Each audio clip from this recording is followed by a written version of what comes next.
Russia చేపట్టిన army drills NATO దేశాలకు ఆ దేశానికి మధ్య ఉద్రిక్తతలు పెంచుతోంది. పోలాండ్లో రష్యా డ్రోన్లు కూల్చివేసిన తర్వాత బెలారస్తో రష్యా సంయుక్తంగా భూతల, గగనతల, సముద్ర మార్గాల్లో సైనిక ఆపరేషన్లు నిర్వహించింది.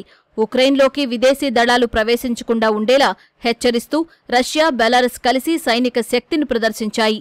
అణుశక్తి బాంబర్లు, యుద్ధ ట్యాంకులు, వందలాది కంబాట్ వాహనాలతో విన్యాసాలు చేపట్టారు. ఫైటర్ జెట్లు, డ్రోన్లు, రోబోటిక్ వాహనాలు, యుద్ధ నౌకలు, జలాంతర్గాములతో డ్రిల్స్ నిర్వహించారు. ఈ విన్యాసాల్లో రష్యా కొత్తగా ఆవిష్కరించిన మధ్యస్థ పరిధి బాలిస్టిక్ క్షిపణులను సైతం వినియోగించారు. ఈ సైనిక బల ప్రదర్శనలు బెలారస్తో సరిహద్దు ఉన్న నాటో దేశాలు పోలాండ్, లాట్వియా, లిథువేనియాను ఆందోళనకు గురిచేస్తున్నాయి.